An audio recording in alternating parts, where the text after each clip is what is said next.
Next item on the agenda is going to be presented by Mr. Tom Gribble, the Director of Exceptional Student Services. It's an ARC bully prevention poster, which is going to get our attention right away. That sounds like a very compelling project. Welcome, Mr. Gribble. Thank you, President DeWitt, Superintendent Eads, members of the board. It's my pleasure to be here tonight with one of District 6's ESS department's partnering community agency, and that's the ARC of Weld County, to announce the 2014 Bully Prevention Poster Contest. You should have a copy of the flyer, and as well as the 3 finalists. I know some of the students are in the room and they don't know what place they have received. So, and so with me here tonight is Amelia Comstead. She's the Administrative Services Coordinator as well as the Executive Director of the ARC of Weld County, and my friend Larry McDermott. So I'll turn it over to them and they'll give away the good stuff. I'm not exactly sure how to address all of you, but thanks for inviting us to be here, to the Board of Education, to the President. The ARC of Weld County receives most of its funding through the ARC Thrift Store. We have been in existence in Greeley since 1994. We provide advocacy services to children and adults that have developmental disabilities and their families. We're here tonight as a result of a partnership that's been built between the ARC of Weld County and Tom Gribble, primarily in the School District 6. For the last 4 years, we've been working together on a variety of things. I've been very involved in the Special Ed Advisory Committee when Tom first started. Throughout that time, we've been able to work together and do a lot of really important projects together. In October is Anti-Bullying Month. So we approached Tom and said, would you be willing to partner with us on this? We've been concerned about this problem the same way as most of the community is concerned about bullying in our schools and in our community. Bullying continues to be a special concern for vulnerable students with disabilities. So we approached Tom about having a poster contest, and bullying prevention was the theme of that contest.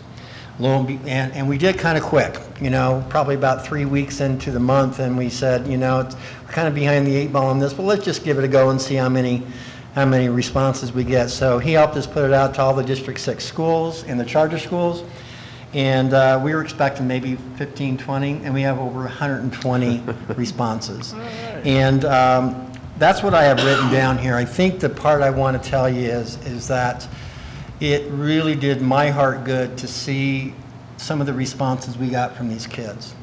I just can't tell you, we hear so much about the problems in our society and our communities, but there was a bunch of kids that stepped up and took their lunch hours to basically do these posters and submit them. And I saw and heard that there is an awful lot of discussion about this. And if it caused one child without disabilities to pay attention to a child with disabilities and stand up and advocate for them, we were successful. So I just really want to thank Tom, the ESS department, and District 6 for allowing us to be a part of this with you. We're hoping to do it more because I believe we can do all the nice little gadget kinds of programs out there, but I think when we're really changing attitudes and perceptions, it has to do with making that connection with a person. We've got the perfect opportunity to do that with these young folks that have come here tonight. I didn't know that they didn't know who won first, second, third place, so this will be kind of exciting. So anyway, we just are very, very proud to be a partner with School District 6, and I think that this is another opportunity to work together on this. And I think bullying is something that we all struggle with. I heard the principal from Greeley West say that it started some discussion at her school about cyberbullying, and I think that that's really, if we can do that, then we were successful this year. I'd like to introduce Amelia Kimstead. She's one of our right-hand people over there, and she's going to introduce the awards and give the presentations to our students. Good evening, everyone. We'd like to make the first announcement for our first place prize, Mr. Samuel Diaz of the 9th grade at Greeley West. Samuel, if you'd like to come forward. Wow.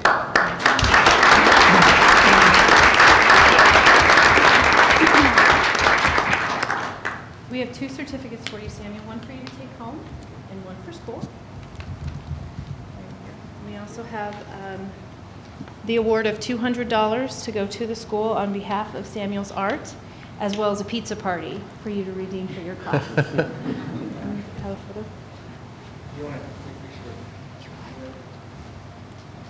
Always try to get Which one is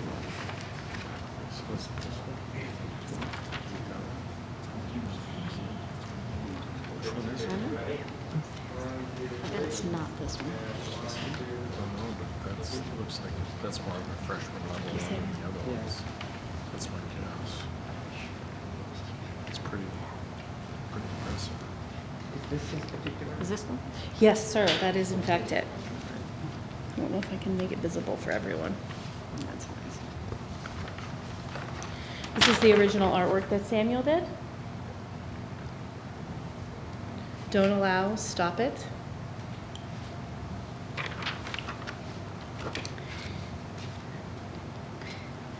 And thank you. And for second place, we'd like to ask Alec Kay. I apologize, Alec, I do not know how to say your last name. He is with the 4th grade at University Schools in Mrs. Boyd's class. Alec won the award of $100 for his school as well as a pizza party. Yeah, all right.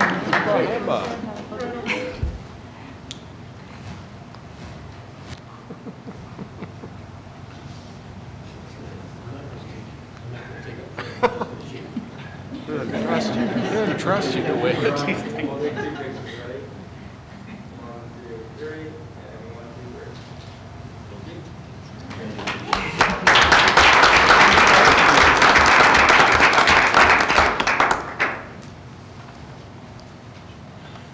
And our 3rd place winner is Mr. Anthony Ledbetter of the 3rd grade at Meeker Elementary with Mrs. Dorland's class.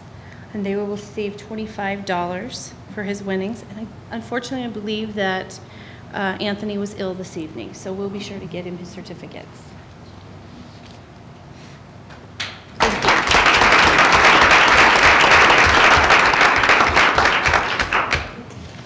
His photograph didn't go well. This was his actual work.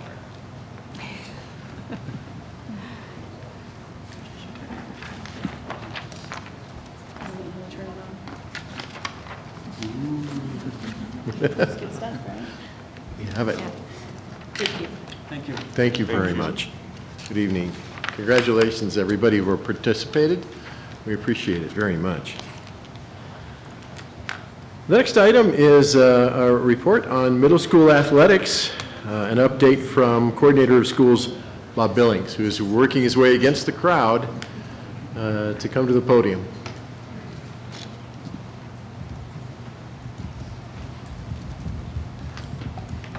President DeWitt, Superintendent Eads, members of the board, thank you for the opportunity again to come and give you an update. It's always easy and fun to report good stuff that's happening around the district, and I have more good news to share. I know you've seen the documents that I shared related to numbers, so I'm going to try to give you just a few highlights and some things that you won't see on these 2 sheets that are, I think, important for you to know. As we started middle school sports and did some work last spring, you hopefully remember that we actually joined the middle school athletic league, the league that we were in several years ago, including the 4 Loveland middle schools and the 2 middle schools over in Windsor and Severance. And it's been a great experience. We crossed over at the very beginning of the season. For all of our team sports, cross country participated throughout the season against and with these schools and other schools. For volleyball, we had a crossover match at the beginning and then a culminating tournament at the end. What we learned is we're a ways behind our counterparts in the fall sports. What was great is how our kids received that. From all of our students, none of them had participated in a middle school athletic event outside of our city of Greeley. And as Ashley Aragon, one of our middle school athletic directors, can attest to, that was a huge, unmeasurable experience for our kids. So thank you for your support of that. And what's been good as we've started boys basketball, we've fared much better and have won a number of our crossover games early in the year. And so we're looking forward to the tournament and seeing how we fare going through the season. So that's some of just the brief things, but I want to talk about some specifics. With regard to football, we're still playing with our schools within the district. We're looking at potentially expanding and joining a league. We'll see how that comes together for next year. Ironically, in the last year of its existence, we expanded the football extravaganza that we've done. John Batolo started, I believe, 3 years ago. This year we expanded it to 4 full games. It was 2 halves previously, and so it was an all-day event. It was very well attended, and in our 2 championship games, our varsity championship game was won by John Evans, and their last ever football game is John Evans, as well as they won the JV game as well, again, as their last game ever as John Evans. So that was kind of fitting, but it was a great day. 2 of the 4 games went to overtime, including that championship game. So fabulous day, fabulous way to wrap up the fall season. As I mentioned, with this new league, it's been a challenging experience, but what we've learned from our kids and what they've taught us is they see what else is going around across the Front Range, and that's inspired them and encouraged them to learn to compete at a higher level, because in the past we would have shown up as high school freshmen and learned that at that time. So it's really pushing our kids in a positive way, and the experience has been fabulous. So looking at the numbers, last year we saw dramatic increases through this same time period, and I'll clarify one thing. When you look at the sports comparison numbers, the improvements only go down through boys basketball, so don't be confused where it says 0. Unlike high school sports, girls basketball and wrestling happen after Christmas break because of the facility minimization. We couldn't get all those things done in our middle schools if they were all going at the same time. So, but we saw a dramatic increase with our boys basketball. And we really saw that in our collaborative programs with the city of Greeley. Because our structure is we have the 8th grade teams with the varsity and JV at the school level. Those teams all range from about 22 to 24 up to as many as 30 kids total.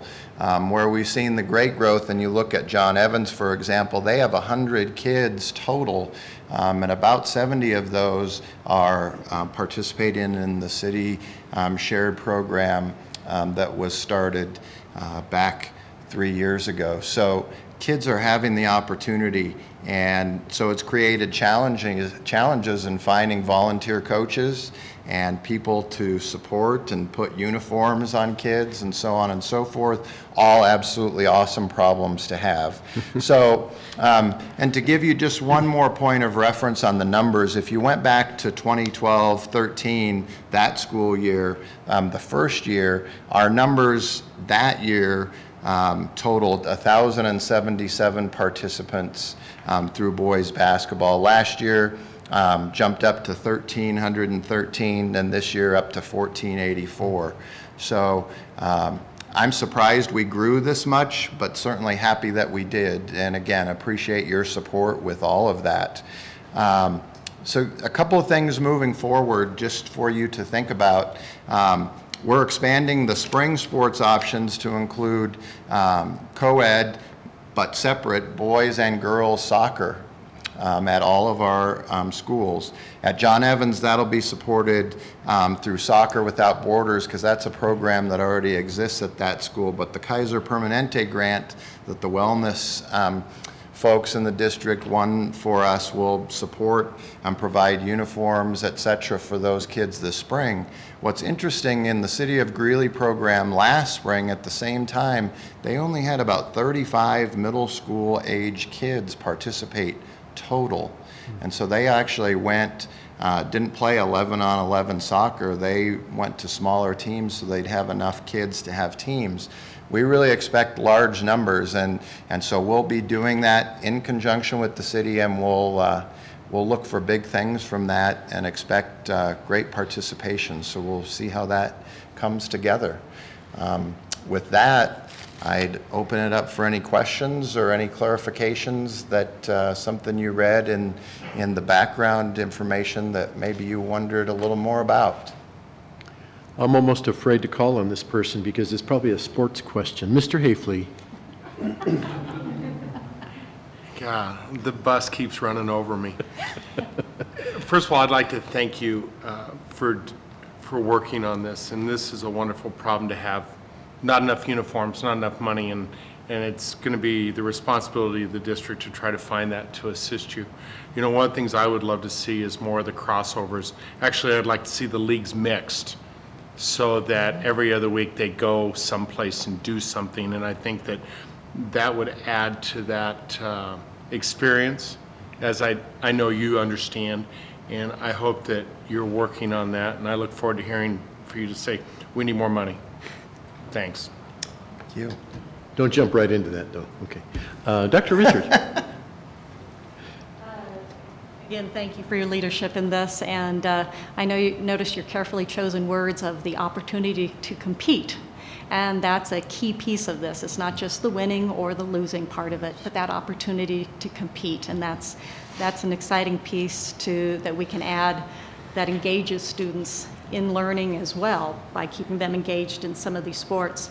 Also, if you could convey a message of thank you to the city, because once again, we have a fee of $35, but it said in your document that the city also has waived for students who are on free and reduced lunch that fee, which means that more students have that opportunity to participate.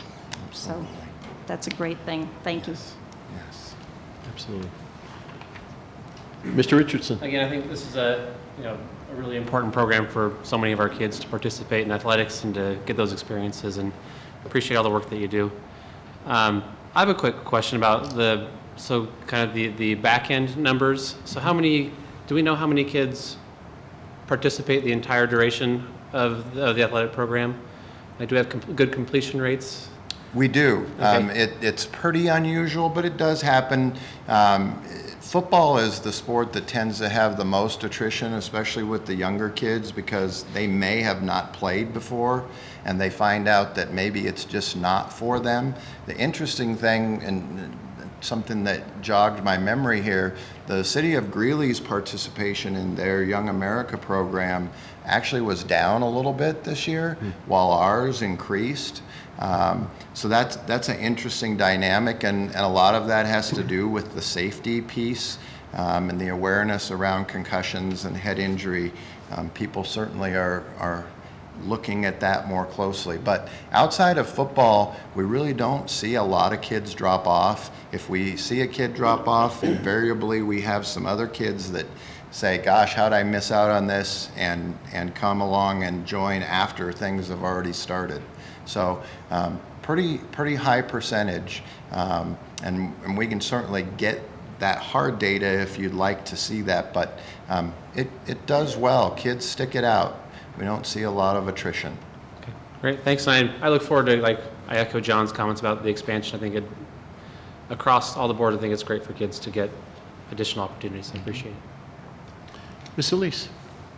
I just want to thank you again for your passion for this, and just a kudos to all the collaboration that went into getting this program going and keeping it going, and the conversations and the education that happens, and keeping our kiddos busy.